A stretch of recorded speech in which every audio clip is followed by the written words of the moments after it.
I keep coming back to camp because of the transformation that occurs in the lives, myself as a volunteer, but more importantly, in the lives of the campers. It's a week of seeing God's Spirit work.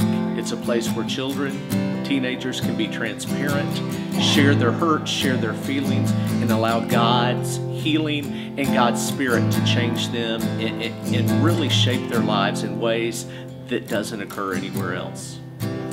I keep coming to camp after all of these years because this was the first place that I ever encountered spiritual formation. It was the first time anybody ever actually said, if you want to follow Jesus, you should look like Jesus. And here's one way that you can work toward that, and I want to work with you.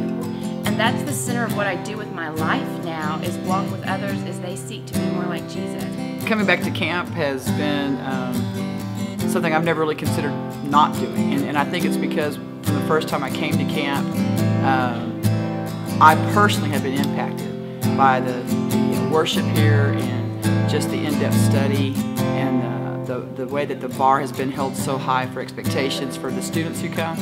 And I've just seen how my own students from our church has just been greatly impacted. I've seen lives change because of the very honest conversation.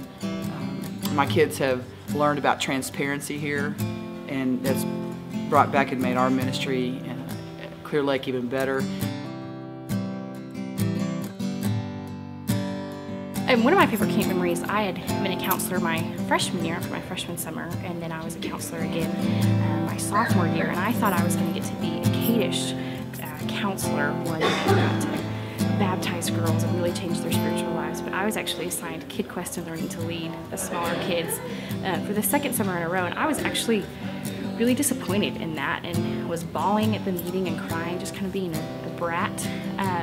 But that summer was the summer that really instilled in me that I wanted to work with kids the rest of my life, and small children, and that it was okay to be funny and silly, and that could still bring kids to the Lord just as much as a really heartfelt Bible study at Kaddish. And so my favorite camp memory for me was that instance of where Jan and Bob spoke truth into my life and said, hey, you're good at this, and we want to continue this for your life. My favorite camp memory took place at Impulse a few years ago. I was leading a group of about 18 middle school students. There was one young man who wasn't really tracking, at least it didn't appear that he was engaged with what was going on. And through the week, he would have positive moments and then he would have some negative moments. And there came a point at the end of the week where someone in the group was asked to share their faith with someone else. And as we were standing there talking about who was going to do that, this young man raised his hand and said, I'll do it. And so the group selected him, and he went and he shared his faith with someone. And I remember him coming back that night and hearing the story of how he did that and the things that he said. And it turned out he had been paying attention all week long, and he was engaged in the things that were going on during camp. And I look back at that and I just think, man, what a great place, what a great opportunity for him to be able to do that for any student, whether they're fully engaged or it appears that they're not, to be able to be in an environment where they're growing, where they're learning, where they get to challenge themselves and do things, especially in their faith, that they wouldn't normally do at home.